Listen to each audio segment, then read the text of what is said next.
जिंदाबाद जिंदाबाद ऐ मोहब्बत जिंदाबाद, जिंदाबाद जिंदाबाद ऐ मोहब्बत जिंदाबाद। मंदिर में तू मस्जिद में तू ही है ईमानों में, मुरली की तानों में तू और तू ही है आज़ानों में, मुरली की तानों में तू और तू ही है आज़ानों में। तेरे ही दम से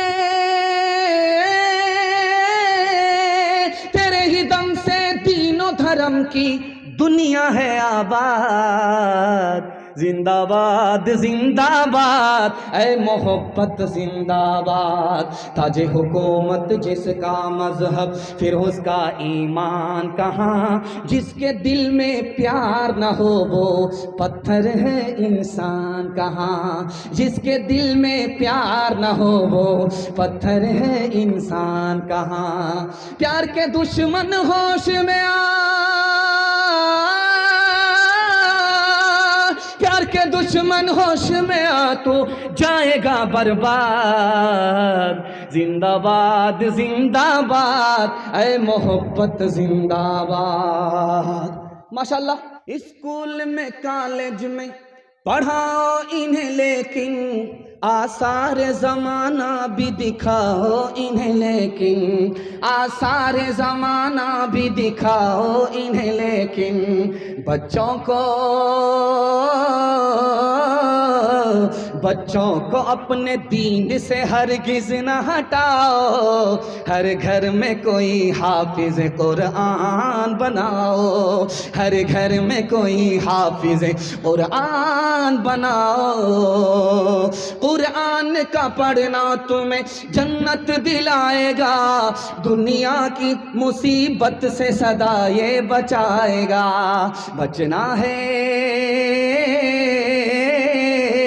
बचना है जहन्नम से तो ईमान बचाओ, हर घर में कोई हाफिज कुरान बनाओ।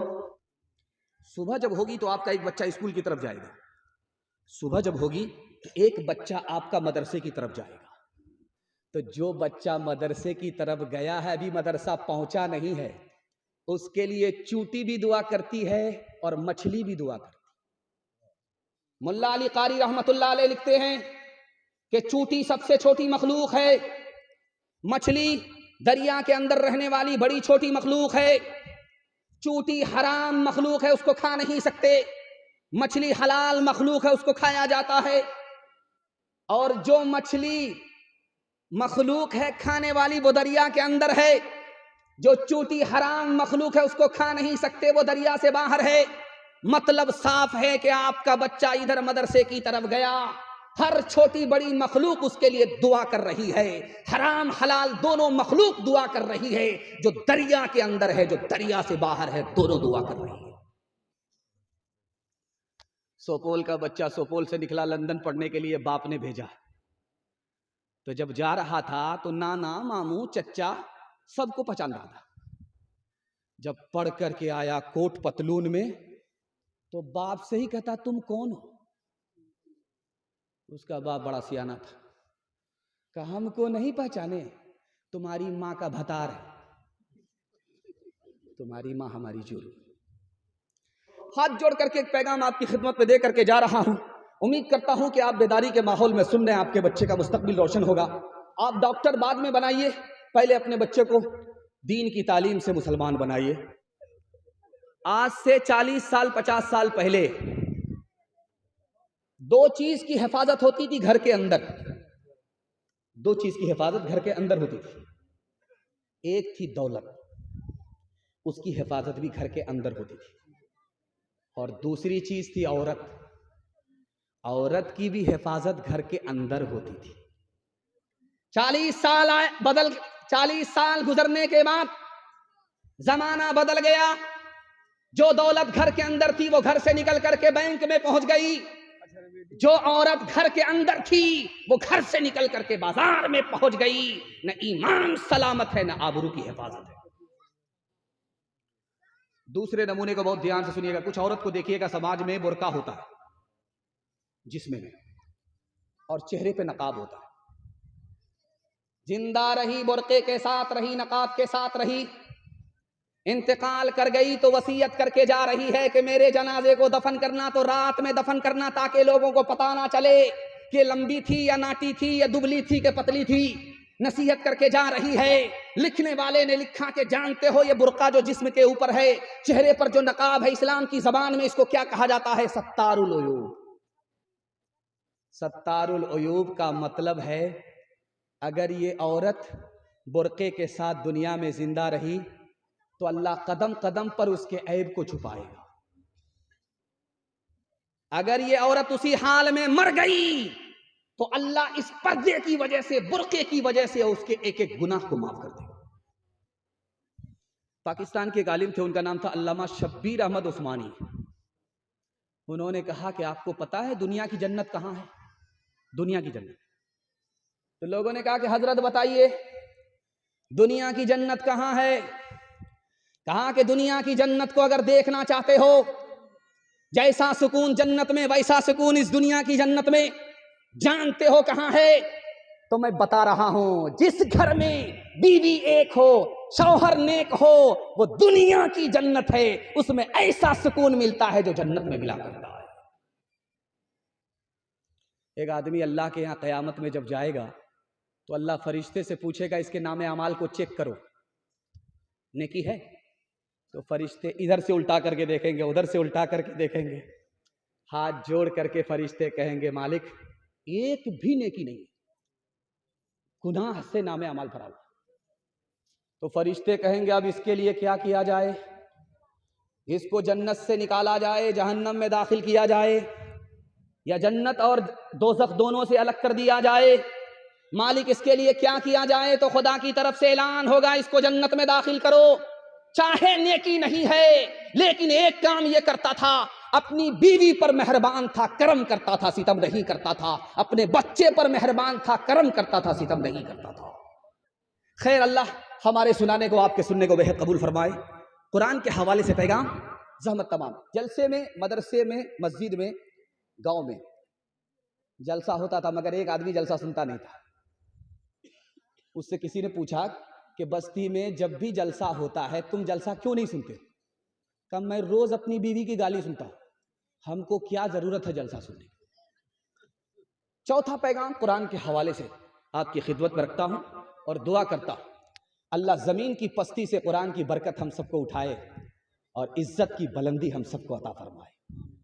अभी आपने देखा होगा कि देवबंद में अमीर खान मुत्तकी, फॉरेन मिनिस्टर, अफगानिस्तान के तालिबान के आए तो पूरा हुजूम देवबंद में इतना बड़ा था कि लोग चलते चलते थक गए, पैर में दर्द होने लगा।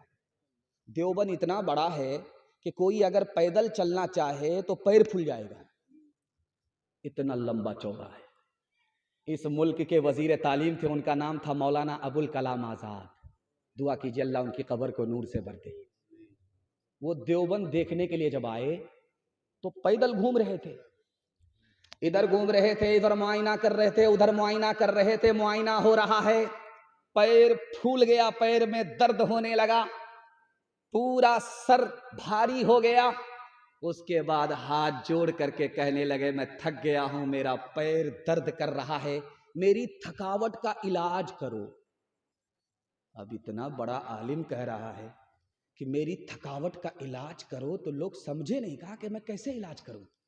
कह रहे अल्लाह का बंदा, मेरी थकावट का इलाज ये है कि तुम अच्छे किसी कारी को कुरान पढ़ने के लिए बुलाओ, वो कुरान सुनाएगा और मेरी थकावट दूर हो जाएगी। रोम का एक बादशाह था, उसका नाम था कैसर।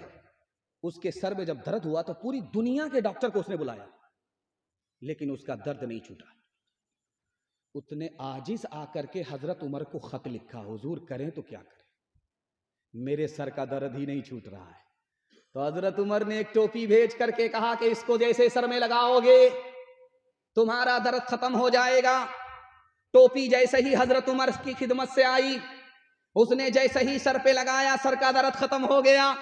उसने आजमा करके देखा कि टोपी की वजह से दर्द खत्म हुआ है या किसी और वजह से। उसने टोपी को उतार करके देखा, दर्द शुरू हो गया। फिर टोपी को पहना, दर्द खत्म हो गया। उसने सोचा कि आखिर इस टोपी में जादू क्या है। कैंची लेकर के काट करके देखा, एक पर्ची निकली। पर्ची को खोल करके पढ़ा तो उसमें बिस्मिल्लाहिर्रहमानिर्रहीम लिखा हुआ था। उसने कहा कि बिस्मिल्लाहिर्रहमानिर्रहीम कुरान की एक आयत है। जब एक आयत का ये हाल है तो पूरे कुरान का क्या हाल होगा।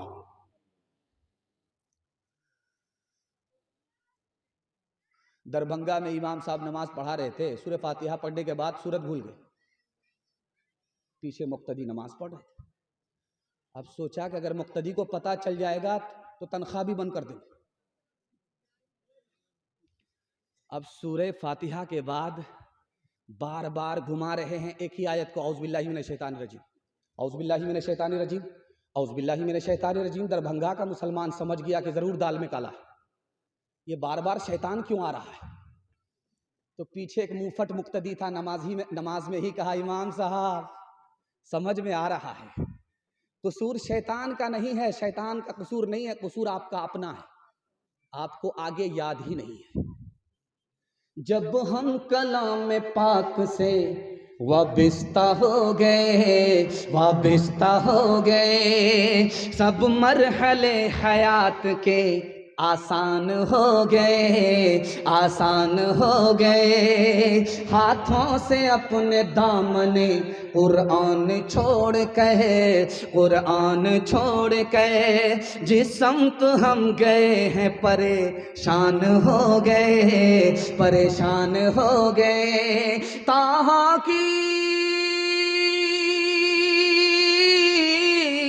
ताहा की आयतों पे जो नजरें उमर पड़ी, एक लख्त कलमा पढ़ के मुसलमान हो गए, मुसलमान हो गए।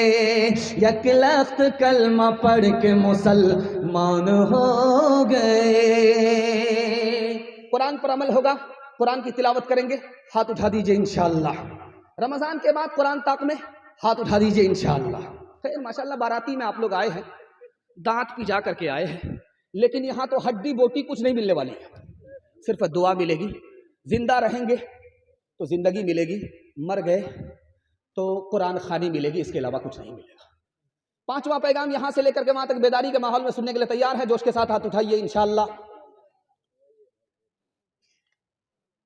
दुनिया और आखिरत के हवाले से आपकी खिदमत पे पैगाम है। जिस वक्त हजरत अक़दस मौलाना अलाउद्दीन साहब सुना रहे थे तो वो घबरा रहे थे। कुछ लोग यहाँ थे, कुछ लोग कहीं थे, लेकिन मैंने देखा जहाँ खाना पक रहा था वहाँ ज़्यादा थे। समझ में आ गया था कि रूहानी ग़िज़ा चाहिए या जिस्मानी ग़िज़ा चाहिए। बड़ा खूबसूरत पैगाम आपकी खिदमत पर रखता हूँ। अभी आप देख रहे हैं, मैं आपके सामने हूँ, बयान कर रहा हूँ। अक्टूबर का महीना ख़त्म हो रहा, सर्दी आ गई है, लेकिन पसीना छूट रहा है। ये नहीं, पंखा मत चलाइए, पंखा मत चलाइए, जितना पसीना छूटेगा उतना सवाब मिलेगा, वरना बंगाली भाई किसका खाया पिया घस का। तो मैं ये कहना चाह रहा था कि आप देखिए, मैं आपके सामने बैठा हूं, सर्दी का जमाना है लेकिन पसीना छूट रहा है। लेकिन मदीने में जब आप दोपहर के वक्त में मैदान में चलेंगे और आपके सर पर सूरज होगा तो जमीन ऐसे खोलती है जैसे चूल्हे पर हांडी खोलती। अल्लाह के रसूल ने सहाबा को जमा फरमाया, कहा देखो ये जमीन खोल रही है जैसे हांडी पर चूल्हा खोलता है। गर्मी है, जूता उतार करके इस तपती रेत पर खड़े हो जाओ और हिसाब दो, जो मैंने कल तुम्हें पैसा दिया था कहां खर्च हुआ, कितना बाकी है, कितना बचा, कहां कहां खर्च हुआ, कैसे खर्च हुआ, हिसाब दो। पहला आदमी जूता उतार करके जैसे ही पैर रखता है उसका पैर भी जल्ला, दिमाग भी खोला, हिसाब भूल गया, वो भी नाकाम। दूसरा आया वो नाकाम, तीसरा आया वो नाकाम। अब बारी आई आखिरी आदमी की, उसका नाम था हजरत अली रजी अल्लाह। अल्लाह के रसूल ने कहा, अली सबसे कम पैसा मैंने तुमको दिया है, जूता उतारो, पैर रखो, हिसाब दो। फटाफट हिसाब दिया, फटाफट हिसाब दिया, झटाझट हिसाब दिया, फटाफट हिसाब दिया। अल्लाह के रसूल ने उस मौके से कहा, लोगों दुनिया में तुम्हारे पास जरूरत से जितना कम पैसा होगा हिसाब उतना आसान होगा, जरूरत से जितना ज्यादा पैसा होगा हिसाब उतना मुश्किल होगा। अभी आफ्ताब भाई के हवाले से लोग कह रहे थे कि आफ्ताब तो दिन में निकलता है, लेकिन ये आफ्ताब रात में निकलता है। ये आफ्ताब सखावत का आफ्ताब है, वो रात दिन निकलता है। अल्लाह सखावत को आबाद रखे, मुबारकबाद रखे। आफ्ताब ग्रहण हुआ, सूरज ग्रहण हुआ, तो अल्लाह के रसूल ने सारे सहाबा को जमा करके कहा कि नमाज पढ़ो। जो नमाज में जो दुआ आपने की उसमें अजाब कब्र से पनाह मांगी। तो इमाम राजी रहमतुल्लाह अलैह लिखते हैं कि ऐसा क्यों, सूरज ग्रहण हुआ है और अजाब कब्र से पनाह मांगी जा रही है। इमाम राजी लिखते हैं कि ऐसा इसलिए, जब सूरज ग्रहण होता है तो जमीन पर अंधेरा होता है, उस जमीन के अंधेरे को देख करके रसूलुल्लाह को कब्र का अंधेरा याद आ गया, इसलिए नमाज में आपने अजाब कब्र से पनाह मांगी। एक बहरा आदमी था, उसको पता चला कि उसका समधी बीमार है। वो आया उसकी खैरियत लेने के लिए। वो सुनता तो कुछ नहीं है, सिर्फ बोलता है। तो उसने आकर के अपने समधी से पूछा क्या हाल है। उसके समधी ने खिसिया करके कहा मर रहा हूं। कहा सुबहान अल्लाह, मुबारक। बहरा आदमी है, कुछ सुनता तो है नहीं। उसने दूसरा सवाल पूछा कि क्या खा रहे हो। उसने गुस्से में कहा जहर खा रहा हूं। कहा बहुत अच्छी दवाई है, रात दिन पाबंदी से खाते रहो। तीसरा सवाल उसने पूछा कि तुम्हारा कौन से डॉक्टर से इलाज चल रहा है। तो मूड में था नहीं बताने के, वो कह दिया कि मलकुल मौत से। तो बोला कि बहुत अच्छा डॉक्टर है, इतना बढ़िया इलाज करेगा कि पूरा इलाज करके ही छोड़ो। किसी गुलफाम को कफना रहा हूं, जनाजा हुस्न का दफना रहा हूं। किसी गुलफाम को कफना रहा हूँ, जनाजा हुस्न का दफना रहा हूँ। लगाना दिल का उन फानी बुतों से, लगाना दिल का उन फानी बुतों से। अब बस है दिल को ये समझा रहा हूँ, अब बस है दिल को ये समझा रहा हूँ। माशाअल्लाह, बहुत अच्छा आपने सुना। एक बस्ती में जलसा जब खत्म हुआ तो लोग चले गए जलसा सुन करके, तो सब लोग बदल गए मगर एक आदमी बराबर गुनाह कर रहा है।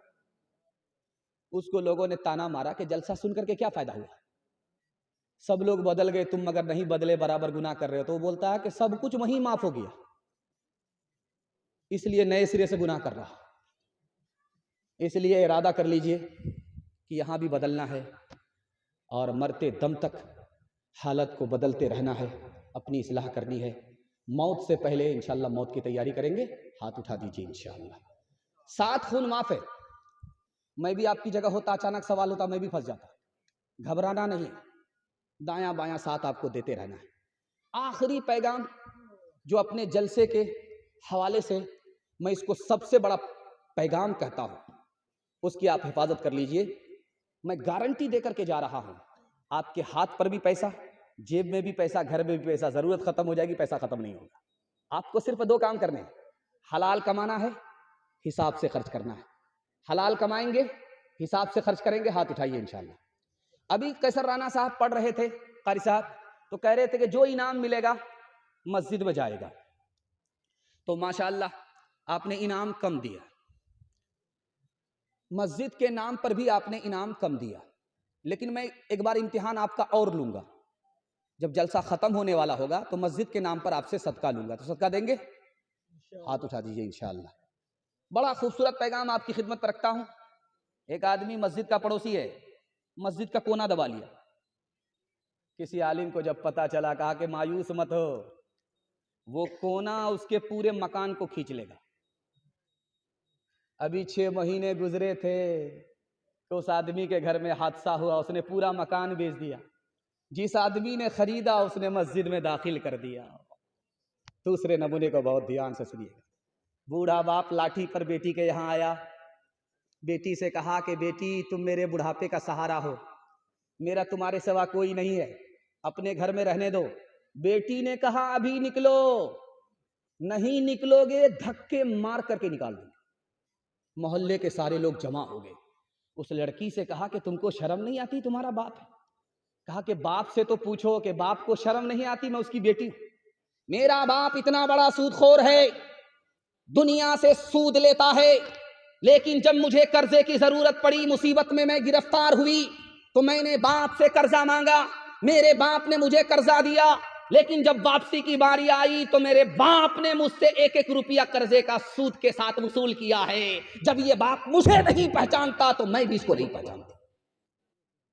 राज की बात यह है कि जब आदमी हराम खाता है तो सबकी निगाह से गिर जाता है। एक मिसाल पैगाम खत्म कर रहा हूं। सुपौल का आदमी 1 किलो दूध में 9 किलो पानी मिलाता था और जाकर के बेचता था। उससे लोग कहते थे यार इसमें तो दूध है ही नहीं, पानी है। तो वो कहता था इसमें तो दूध है नहीं, पानी है। तो वो कहता था मैं कसम खाता हूं मैंने पानी में दूध मिलाया, दूध में पानी नहीं मिलाया। 99 दिन चोर के 1 दिन कोतवाल का। वो दूध बेच करके जब घर लौट रहा था तो उसके बटुए में पैसा था, साइकिल से जा रहा था। उसको पेशाब पखाने की जब हाजत हुई तो वो पाकड़ के दरख्त के नीचे साइकिल रखा, बटुआ रखा, हाजत पूरी करने के लिए तालाब में जब गया, वहां से वापिस आया तो देखा आंख बंद डब्बा गायब। साइकिल तो है, बटुआ है ही। उसने चारों तरफ देखा, नजर नहीं आया। सर जो ऊपर उठाया तो देखा कि ओ बंदर के हाथ में बटुआ, और वो पैसा निकाल करके देख रहा कि असली है या जाली। तो उसने जब उसको देखना शुरू किया तो एक सिक्का उसके हाथ से छूट करके पानी में बोला, गिरा और बोला टभाक। वो बोला कि कितना खूबसूरत दिवाली का पटाखा है, सुबहान अल्लाह। उसने दूसरा सिक्का निकाला, फिर गिराया, टभाक। ये आदमी देख रहा है, इसका कलेजा सूख रहा है, ये तो पूरा बटुआ खाली कर देगा ये दिवाली के धमाके के चक्कर में। इसने हाथ जोड़ करके कहा कि भाई साहब महाराज, तुम्हारे काम का वो सिक्का नहीं है, हमको लौटा दो, हम तुमको केला खिलाएंगे। तो बंदर को तरस आए, एक सिक्का इधर फेंके, एक सिक्का पानी में डाले। बटुआ जब खाली कर दिया तो इसने कहा कि महाराज समझ में आ गया, जो दूध का पैसा था वो ऊपर आया, जो पानी का पैसा था वो पानी में चला गया। झूठे टुकड़े खाकर बुढ़िया तब तक पानी पीती थी, मरती है तो मर जाने दो, पहले भी कब जीती थी, पहले भी कब जीती थी। जय हो पैसे वालों की,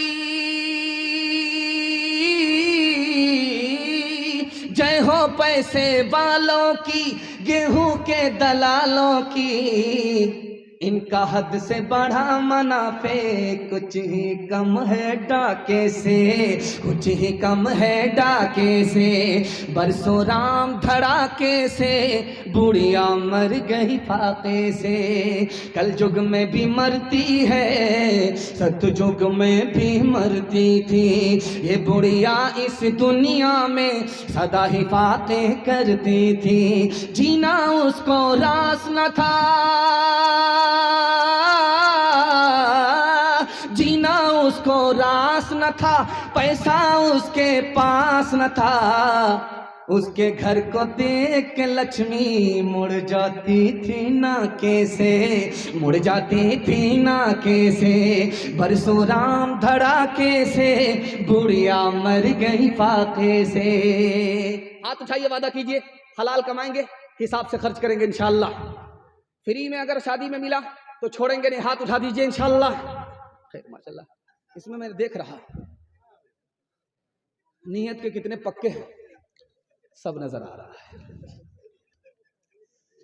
जवानों के हवाले से पैगाम आपकी खिदमत में, दिल खुश हो गया कि मैं देख रहा हूं कि इस मजमे में बच्चे कम हैं, और बच्चों से ज्यादा बूढ़े हैं, और बूढ़ों से ज्यादा माशाअल्लाह अल्हम्दुलिल्लाह जवान है। मैं अपने जवानों के वास्ते दुआ करता हूं, अल्लाह हमारे जवानों को दीन दुनी रात चगुनी तरक्की से मालामाल फरमाए। हमारे जवान यहां से लेकर के वहां तक सुनने के लिए तैयार, जोश के साथ हाथ उठाइए इंशाअल्लाह।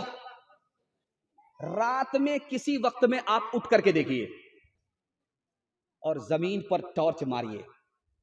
आपके मोबाइल में टॉर्च होती है, आप उसको मारिए, रात में किसी वक्त में उठिए, जमीन पर मारिए, दीवार पर मारिए, तो कोई भी चीज हरकत में नहीं होगी सिवाय चूटी के।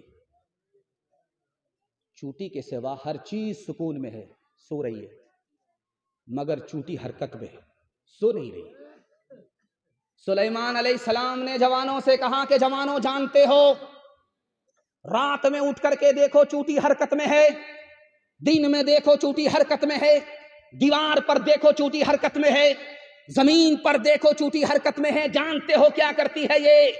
चूंटी को पता है कि सर्दी के लिए अभी कमाना है, चूंटी को पता है कि बारिश के लिए अभी कमाना है। रात दिन मेहनत करके चूंटी ने हलाल कमाया, खानदान को भी बचाया, जान को भी बचाया। इस महंगाई में अपनी जान खानदान को बचाना चाहते हो तो चूंटी से सबक लो, रात दिन मेहनत करके हलाल कमाओ, ईमान भी बच जाएगा, जान भी बच जाएगी। एक जवान आया मस्जिद में और कहता है, मालिक दे दो छप्पर फाड़ के 56 करोड़ की चौथाई। हजरत उमर ने कहा, ओ मजनू कौन सी दुआ कर रहा है? कहा कि हुजूर ये आशिक की दुआ है, आप इधर ध्यान मत दीजिए। कहा, ओ आशिक के बच्चे, याद रखो आसमान से सोना बरसता नहीं है, आसमान से चांदी बरसती नहीं है।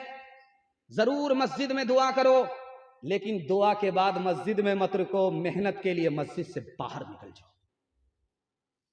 एक जवान अपने दोस्तों से कह रहा था, मेरी शादी राजा की बेटी से हो रही।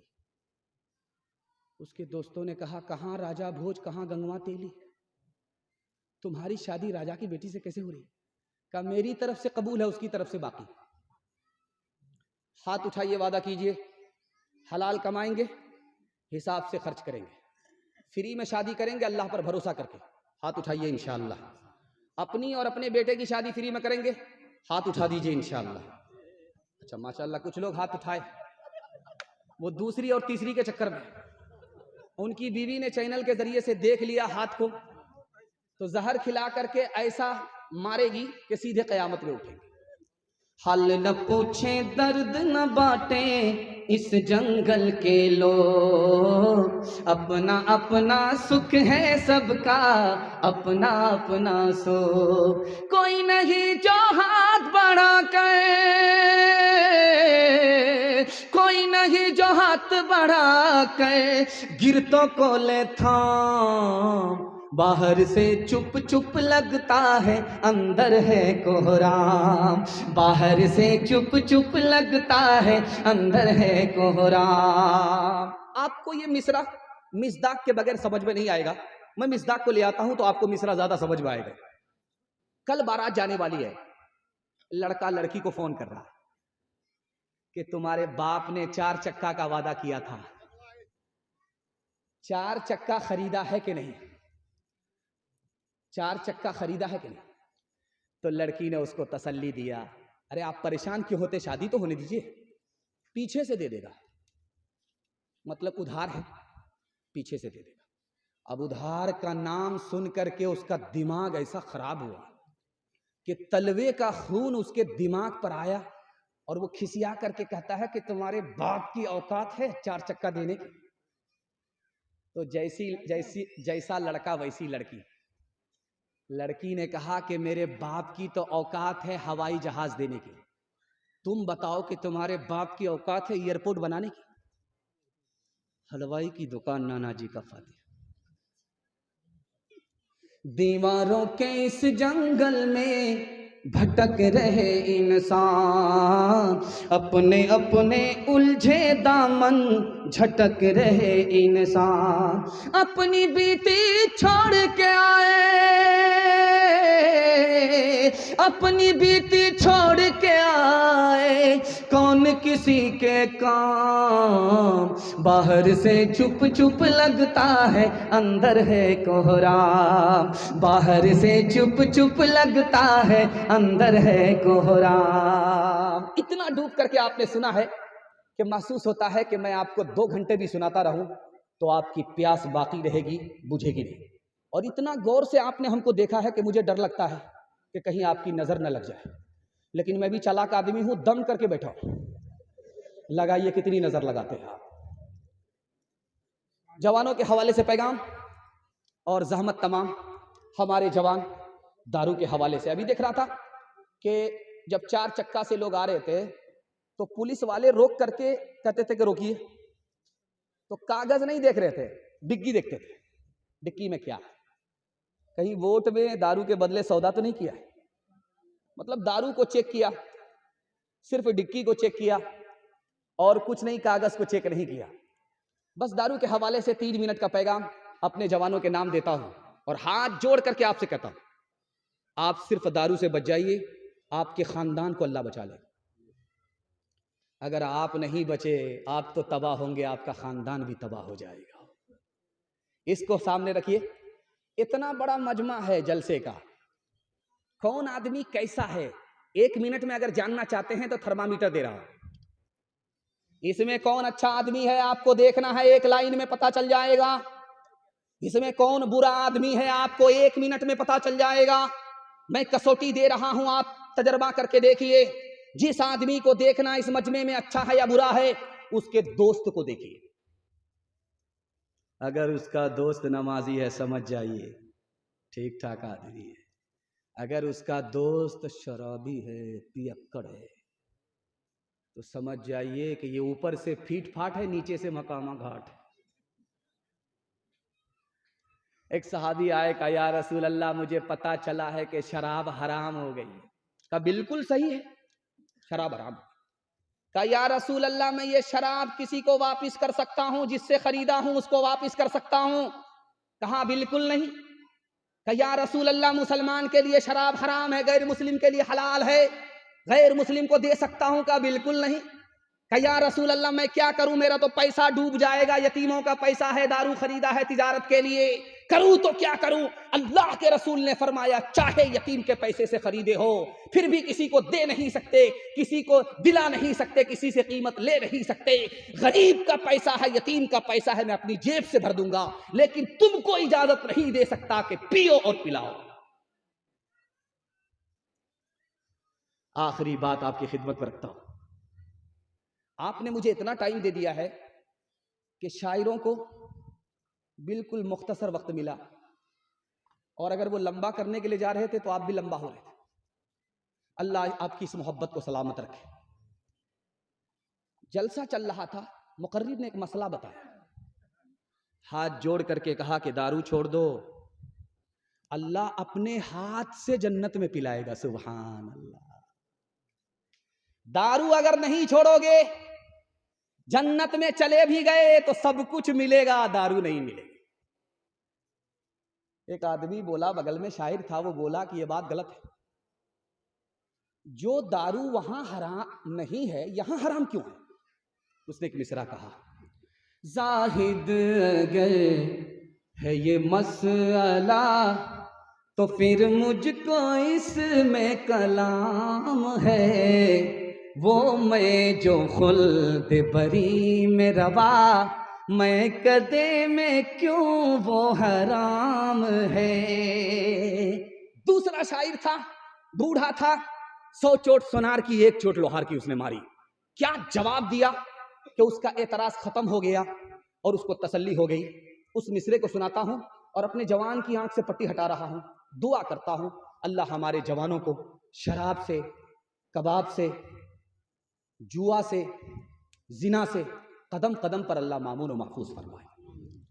उसने कहा, तू भटक इधर उधर के ये, तू बहक न इधर उधर के ये, खुदा का अपना निजाम है, खुदा का अपना निजाम है, जो वो हुक्म दे तो हलाल है, जो वो हुक्म दे तो हराम है, जो वो हुक्म दे तो हलाल है, जो वो हुक्म दे तो हराम है।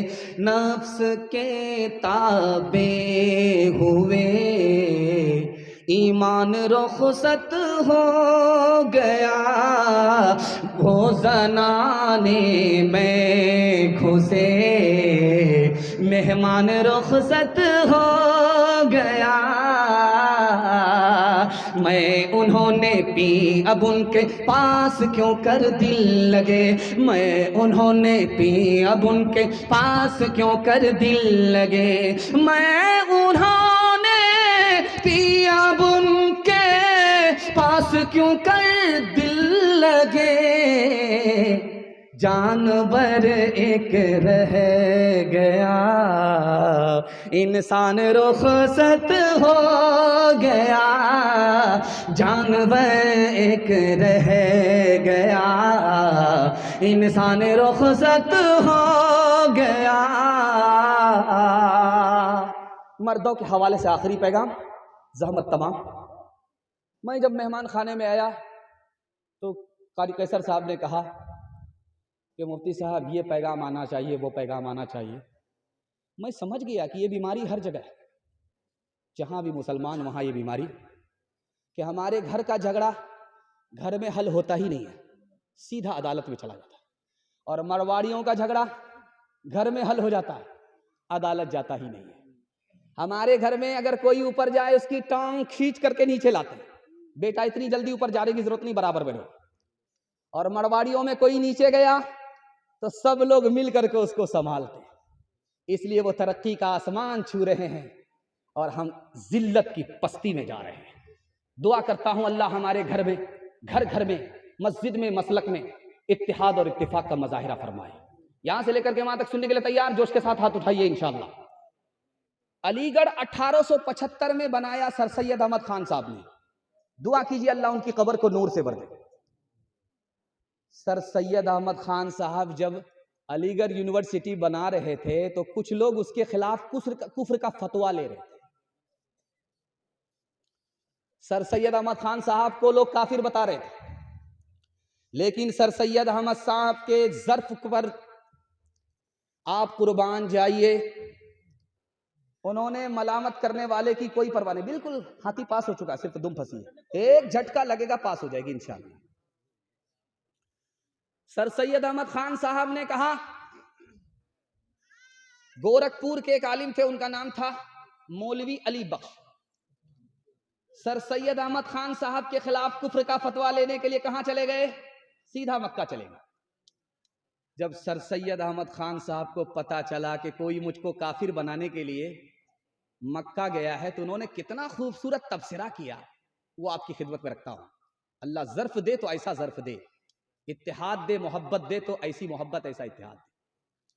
उन्होंने कहा कि मौलवी अली बख्श मेरे खिलाफ कुफ्र का फतवा लेने के लिए गोरखपुर से मक्का गए, वाह रे मेरा कुफ्र, मेरे कुफ्र के सदके में वो हाजी हो गए। सुभान अल्लाह, मेरा कुफ्र भी क्या कुफ्र है, किसी को हाजी बना देता है। आपका रमजान का महीना गुजरा है, रमजान का महीना गुजरा है, तो चाहे पटना हो चाहे कलकत्ता हो, अलविदा जुमा में एक ऐलान हुआ है। उस ऐलान पर इस पैगाम को खत्म कर रहा हूं और दुआ करता हूं अल्लाह आपस का इत्तिहाद और इत्तिफाक हम सबको नसीब फरमाए। तो उसमें ऐलान ये था, इमाम साहब माइक लेकर के खड़े होकर के बोले, लोगों यह अलविदा जुमा है, इसके बाद रमजान का कोई जुमा नहीं है, ईद की नमाज है। याद रखो, ईद की नमाज ईदगाह में इतने बजे होगी, 8:30 बजे होगी, 9:30 बजे होगी, 8 बजे होगी, 9 बजे होगी। ऐलान हो गया। एक आदमी तैश में आकर के खड़ा हुआ, कहा इमाम साहब गलत ऐलान किए, ऐलान वापस लीजिए। ईद की नमाज अगर आप मस्जिद में पढ़ेंगे तो मैं पढ़ूंगा आपके पीछे, अगर ईद की नमाज ईदगाह में पढ़ेंगे मैं कभी नहीं पढ़ूंगा। तो इमाम साहब ने करीब बुला करके कहा, अरे अल्लाह का बंदा, जुमा की नमाज नहीं है, ईद की नमाज है, आम हालत में ईदगाह में पढ़ी जाती है, तुमको क्या परेशानी है? कहा परेशानी, मेरे भाई का मुझसे 10 साल से केस चल रहा है, वो हमेशा ईदगाह में नमाज पढ़ता है, वो मनहूस जब तक ईदगाह में नमाज पढ़ेगा मैं नहीं पढ़ूंगा। तो समझ में आ गया कि ये घर से चोट खाया हुआ है। बुला करके कहा कि तुम्हारा मसला चुटकी में हल कर देते हैं। वो एक किनारे में ईदगाह में नमाज पढ़ेगा, तुम दूसरे किनारे में ईदगाह में नमाज पढ़ना।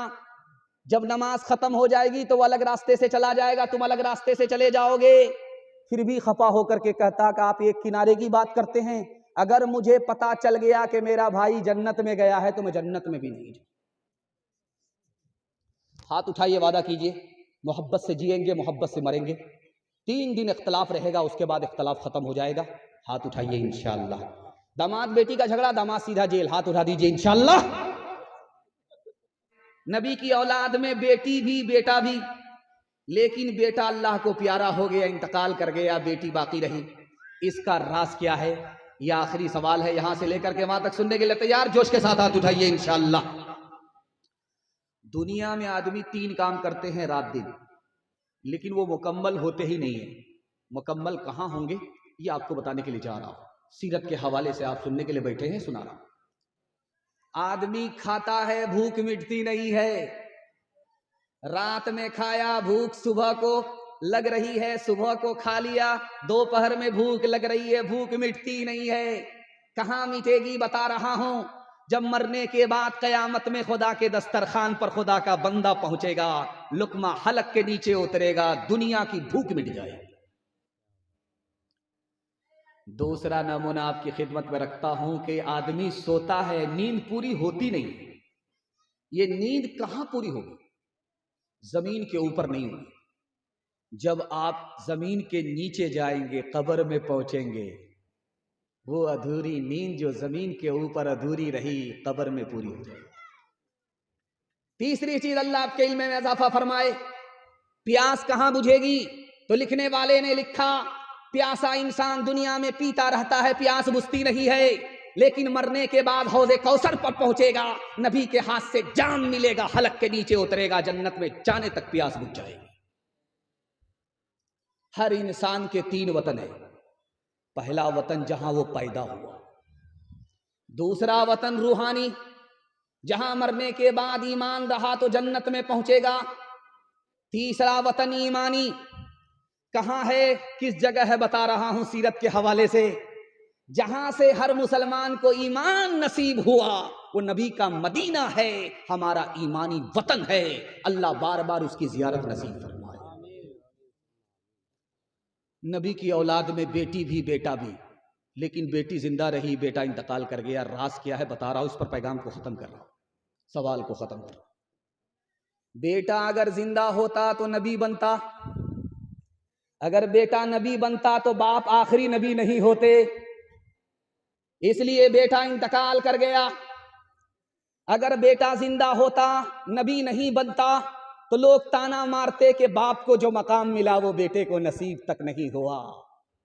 इसलिए बेटा अल्लाह को प्यारा हो गया, बेटी जिंदा रही। हिंदुस्तान का एक बादशाह गुजरा, उसका नाम था औरंगजेब। दुआ कीजिए अल्लाह उनकी कब्र को नूर से भर दे। उनके खादिम का नाम था मोहम्मद हसन। तो बादशाह ने कहा कि बेटा मोहम्मद हसन, मुझको मिसवाक ला करके दो। उसने मिसवाक ला करके दिया। उसने कहा बेटा मोहम्मद हसन, मुझको खाना खिलाओ। उसने खाना ला करके दिया। एक मर्तबा बादशाह की जबान से निकला, हसन कहां हो? अब जो हसन आया तो लोटे में पानी लेकर के आए कि हुजूर वजू कर लीजिए। तो बादशाह के वजीर ने उससे पूछा कि तुम्हें कैसे पता चला कि बादशाह का वजू टूट गया है? क्या बादशाह की आदत है, जब उसका वजू होता है तो वो मोहम्मद हसन कहता है, जब उसका वजू नहीं होता तो मोहम्मद का नाम बगैर वजू के वो जबान से अदा करता ही नहीं है। हाथ उठाइए, वादा कीजिए, जवानी में निकाह, बुढ़ापे में हज। हाथ उठा दीजिए, जरा मैं ध्यान से आप लोगों को देख लूं कि आप लोग हैं कहां, यही हैं कि ससुराल में। पहले तौबा से दिल पाक कर लीजिए, जाम तौहीद लब से लगा लीजिए। पहले तौबा से दिल पाक कर लीजिए, जाम तौहीद लब से लगा लीजिए। पहले तौबा से दिल पाक कर लीजिए, जाम तौहीद लब से लगा लीजिए। आब ज़मज़म से फिर अपना मुँह धोइए, आब ज़मज़म से फिर अपना मुँह धोइए, और नामे शहे अंबिया लीजिए। इतना कह दीजिए आज कासिर जरा, आपकी नात गोई का मकसद है क्या? गर नबी की गुलामी की है आरज़ू, तो गुलामे नबी से दुआ लीजिए। माशाअल्लाह, इतना खूबसूरत जलसा। इतने खूबसूरत सामईन और अजीम समात महसूस हो रहा है कि जलसा अभी शुरू हुआ है। जब मैं आया था मेहमान खाने में पहुंचा तो महसूस हुआ कि जलसा हो रहा है, लेकिन देखा कि शमियाना नहीं है तो समझ में आ गया जलसा नहीं है, मिलाद है। लेकिन जब यहाँ आया तब महसूस हुआ कि नहीं, मिलाद नहीं है, जलसा है। लेकिन मैंने सोचा कि अगर जलसा मिलाद होता तो मैं अगरबत्ती और मोमबत्ती दोनों साथ में लेकर के आता और दोनों को जला करके सबका एक साथ फातिहा कर देता, उसके बाद चला जाता। लेकिन अल्लाह का शुक्र है कि मिलाद जलसा बन गया। अल्लाह हमारे सुनाने को, आपके सुनने को बेहद कबूल फरमाए। नबी की सुन्नत के हवाले से पैगाम यहाँ से लेकर के वहाँ तक सुनने के लिए तैयार? जोश के साथ हाथ उठाइए इंशाअल्लाह। सीधा जेल में जाकर के दाढ़ी रखेंगे, हाथ उठा दीजिए इंशाअल्लाह। हम पहचानने ही के लिए आए, हम पहुंचा ही देंगे। एक किताब है, उसका नाम है दरबार अकबरी किताब है। तो लिखा कि अकबर बादशाह जब हिंदुस्तान में हुकूमत करता था तो उसके दरबार में सबको दाढ़ी थी और अचानक सबने दाढ़ी सफाचट कर ली, चेहरा फुटबॉल का मैदान हो गया। हुआ कैसे, इसको सुना रहा। एक आलिम ने, दरबारी आलिम ने खड़े होकर के कहा कि हुजूर की खिदमत में एक सहाबी आए, गोद में बच्चा था, दुआ दिलाने के लिए लेकर के बच्चे को हुजूर की खिदमत में आए तो अल्लाह के रसूल ने उस बच्चे का चेहरा देख करके कहा कि इसको तो मोच भी नहीं है, दाढ़ी भी नहीं है, जन्नत में सबकी शक्ल ऐसी ही होगी। अब क्या था, बादल गरजा कहां, बरसा कहां। अगले दिन सब सफाचट हो गए, बच्चे के बाप सफाचट। अब रात में बच्चा परेशान कि ये बाप है कि मां है। ये सुपौल है, सुपौल से आप यहां चलिए पंजाब जाइए, तो मैं आपको चैलेंज करता हूं, किसी भी पंजाबी को, सिख को भीख मांगता हुआ दिखाइए। आप नहीं दिखा सकते। सुपौल से चैलेंज है आपको, और देखते जाइए आंख फाड़ फाड़ करके, आप पंजाबी को, सिख को भीख मांगता हुआ नहीं देखें। लेकिन मुसलमान का हाल देखिएगा, हट्ठा कट्ठा उल्लू का पट्ठा। भीख का कटोरा लेकर के बोलेगा मौला के नाम पर दे दो, अल्लाह के नाम पर दे दो। पूछने वाले ने कहा, शर्म नहीं आती भीख मांगते हो? का किस बात की शर्म?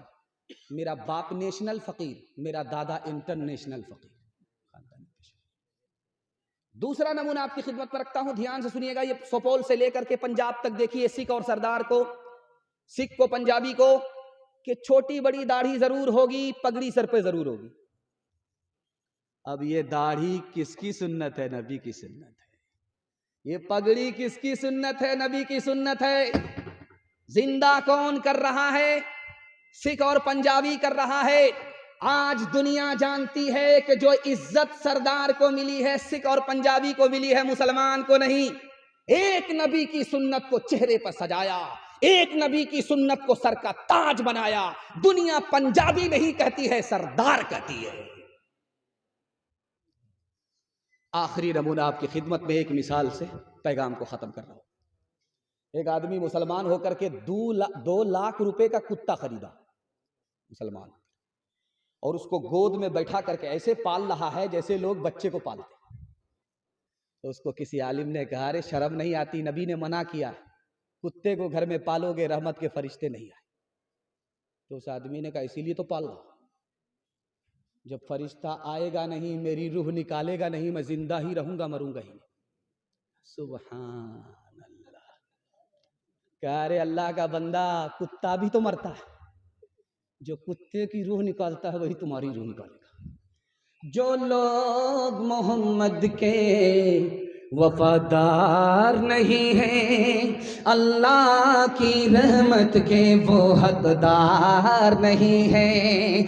जो लोग मोहम्मद के वफादार नहीं हैं, हासिल है जिन्हें इश्क़े मोहम्मद का खजीना, कौनैन की दौलत के तलबगार नहीं है। जो दीन हमें दे गए सुल्ताने मदीना, हम उसके बदल लेने को तैयार नहीं है। किस्मों से मोहम्मद के ये बनते हैं फिदाई, अग़यार की रस्मों से जो बेजार नहीं है। किस्मों से मोहम्मद के ये बनते हैं फिदाई, अग़यार की रस्मों से जो बेजार नहीं है। शक्ल तुम्हारी औरत जैसी, तुमने बना ली सूरत कैसी। मोच उड़ाए दाढ़ी बनवाए, औरत जैसी शक्ल बनाए। तुम्हें क्या हो गया है, तुम्हें क्या हो गया है। माशाल्लाह बड़ी बेदारी के साथ आपने सुना। अगर इसकी हिफाजत हो गई तो अल्लाह 100 शहीद का सवाब हमें देगा। हाथ उठाइए, वादा कीजिए बीवी से पूछ करके दाढ़ी रखेंगे इंशाअल्लाह। खैर माशाल्लाह जगह पर आ गए, बड़ी जल्दी जगह पर आए, वरना तो मैं जनाजा ही पढ़ा देता। तीसरा पैगाम आपकी खिदमत में रखता हूं छोटे छोटे बच्चों के हवाले से। और आपके बच्चों को कबूलियत की घड़ी में, जबकि खुदा आसमान पर खुदा आ चुका है, दुआ करता हूं अल्लाह आपके बच्चों को इल्म से, हुनर से माला माल फरमाए, अच्छा इंसान बनाए, अच्छा मुसलमान बनाए। अल्लाह के रसूल के पास जब माल आता था तो मस्जिद में खड़े खड़े बांट देते थे। जब माल आया तो लेने वाला ही नहीं। अल्लाह के रसूल ने कहा, अबू हुरैरा दरवाजे पर जाओ, कोई मिले लेकर के आओ, ये माल उसे दे दो। गए, वापिस आए का कोई नहीं है। फिर भेजा, फिर वापिस आए कोई नहीं है। फिर भेजा, फिर वापिस आए कोई नहीं है। कहा, अबू हुरैरा जब कोई नहीं है तो तुम ही ये माल लेकर के जाओ। हजरत अबू हुरैरा हाथ जोड़ करके खड़े हुए, अल्लाह के रसूल हमको ये माल नहीं चाहिए, हमको वो इल्म चाहिए जो आपके सीने के अंदर है। हमें तो वो इल्म चाहिए। इस दौलत को ठुकरा दी, उस दौलत इल्म को हासिल किया। 5400 हदीस के हाफिज बन करके उम्मत को रिवायत की और वक्त का गवर्नर बन गए। लड़की आगे आगे जा रही थी, लड़का पीछे था। तो लड़की ने पलट करके देखा, जान न पहचान, कहां से आए मेहमान। तो लड़का बोला, मैं तुम्हारे ऊपर आशिक हूं। आशिक के बच्चे अभी पता चल जाएगा कि तुम डुप्लीकेट हो कि ओरिजिनल हो, 2 मिनट में पता चल जाएगा। लड़की ने कहा कि अरे तुम मुझ पर क्या आशिक हो, मेरे पीछे जो मेरी बहन आ रही है मुझसे ज्यादा खूबसूरत है। अगर आशिक होना तो उसके ऊपर आशिक हो जाओ। अब ये मजनू इसको छोड़ करके उधर ताक झांक कर रहा है। लड़की ने दोनों गाल में 2 तमाचा मार करके बंदर की तरह लाल कर दिया। कहा कि तुम ओरिजिनल नहीं हो, डुप्लीकेट हो। अगर तुम मुझ पर आशिक होते तो मेरी तरफ ध्यान होता, दूसरे की तरफ ताक झांक नहीं करते। अपने घर की औरत की आबरू और ईमान की हम खुद हिफाजत करेंगे। हाथ उठाइए इंशाअल्लाह। खुली फिरती है जो आजाद, वो खतरे में रहती हैं। हिफाजत से हमारी मुर्गियां डरबे में रहती हैं। बुजुर्गों की शराफत का भरम रखने में रहती हैं। हमेशा खानदानी और रते पर्दे में रहती हैं। खुला एक आसमां दे इनको उड़ने के लिए मौला, तमन्नाओं की चिड़िया ख्वाब के पिंजरे में रहती हैं। आखिरी पैगाम, आपको कितनी दुआ दूं? मैं दुआ देना चाहता हूं दिल से, क्योंकि आप दुआ लेने वाले लोग नहीं हैं। आपने ऐसा काम किया है, सुन करके ऐसा हक अदा किया है कि दुआ देने वाले आपको दुआ देने पर मजबूर हो गए। मैं आपकी जवान बेटी के वास्ते दुआ करता हूं, कबूलियत की घड़ी में अल्लाह उसकी आबरू और ईमान की कदम कदम पर हिफाजत फरमाए। जलसा में एक मसला बताया आलिम दीन ने। अभी एक बात आपको बता रहा था कि कारी साहब जब खड़े हुए तो कहा, जब वो पढ़ रहे थे तो इनाम आ रहा था, जब मस्जिद का नाम आया तो इनाम रुक गया। आपको हैरत होगी कि ऐसा कैसा हुआ, लेकिन जो मुताला आपकी खिदमत पर रखता हूं आपका दिल मजबूत हो जाए। ऐसा हुआ क्यों? इनाम आ रहा था, बरस रहा था, लेकिन जैसे उन्होंने मस्जिद का नाम लिया इनाम रुक गया। बता रहा हूं, रात सुनिए। जब आदमी 10 रुपया लेकर के खड़ा होता है मस्जिद मदरसा में सदका देने के लिए, तो 70 शैतान उसको रोकता है। कितना? 70 शैतान उसको रोकता है। इसलिए आप देखेंगे कि मस्जिद का नाम आया तो लोग आए ही नहीं। जेब में पैसा जरूर था लेकिन नहीं आए, शैतान ने अपना काम कर दिया। 10 रुपया लेकर के कोई निकले सदका के लिए तो 70 शैतान रोकता है। 2 मिनट में आपका जलसा खत्म हो रहा है, 70 शैतान रोकता है। एक आदमी खड़ा हुआ 20 से बोला कि आज मैं 10,000 रुपया सदका खैरात करके आता हूं, देखता हूं कौन शैतान मुझको रोकता है। शैतान को पछाड़ करके मैं आ रहा हूं। वो जलसा से निकला, घर पहुंचा, जैसे उसने संदूक खोला, 10,000 की गड्डी को हाथ में लिया, अब जेब में लेने वाला था, उसकी बीवी ने हाथ पकड़ लिया। कहां ले जा रहे? कहा सदका करना। कहा क्यों? कहा मौलाना ने मसला बताया। कहा तुम्हारी भी खैरियत लूंगा, तुम्हारे मौलवी भी खैरियत लूंगा, भलाई इसी में, जैसा जहां पैसा है वहीं रखो। अब वो वापिस आकर के मजमे में बैठ गया मुंह लटका करके। अब मौलाना ने कहा अरे सीना तान करके गए थे कि आज खैरात करके आऊंगा, 70 शैतान को शिकस्त दे करके आऊंगा, अरे वहां से आए मुंह लटका करके सर झुका करके क्यों बैठ गए? उसने कितनी प्यारी बात कही, उसने कहा कि 70 शैतान को शिकस्त दे करके आ रहा हूं। 70 शैतान को तो मैंने शिकस्त दे दिया लेकिन शैतान की खाला से हार गया। कौन किसका हबीब होता है, कौन किसका रकीब होता है, कौन किसका यूं ही बन जाते हैं वहाँ रिश्ते, यूं ही बन जाते हैं वहाँ रिश्ते, जहाँ जिसका नसीब होता है, जहाँ जिसका। जलसा खत्म हो गया।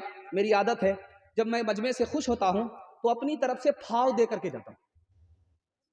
जब मछली लोग खरीदते हैं बराबर बराबर डंडी होती, फाव 2-4 तो दीजिए, 2-4 के चक्कर में 1.5 किलो कर लेते, 1 किलो का पैसा 1.5 किलो।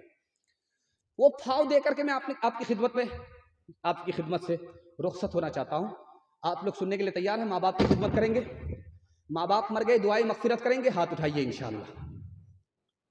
बूढ़ा पीछे पीछे चल रहा था, जवान आ गया। अल्लाह के रसूल ने रोक करके पूछा ये बूढ़ा कौन है जिस तुम्हारे पीछे पीछे चल रहा है? कहा मेरा बाप है। कहा सुबहान अल्लाह।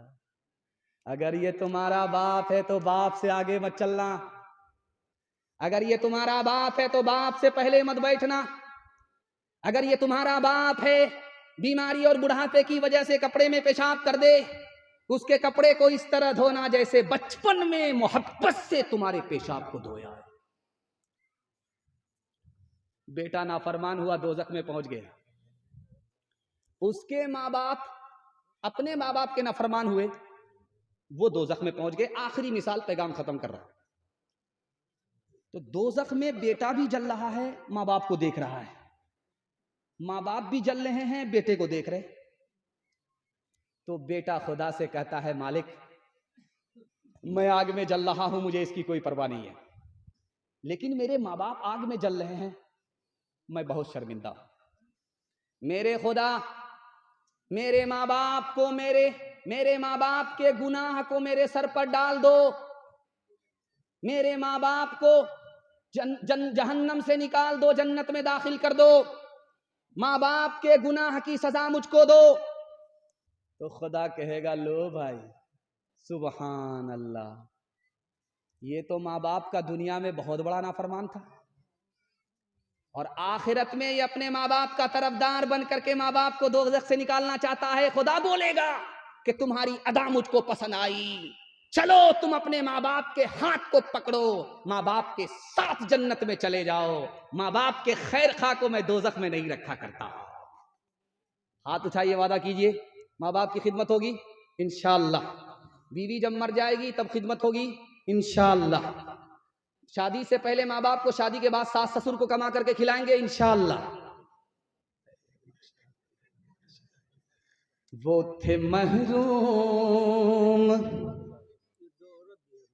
माशाअल्लाह, अल्लाह उनके सदक़े को कबूल फरमाए, उनकी इज्जत आबरू की कदम कदम पर अल्लाह हिफाजत फरमाए, फातिमा और आयशा का नमूना बनाए, जन्नत जाने वाली, जन्नत ले जाने वाली बनाए।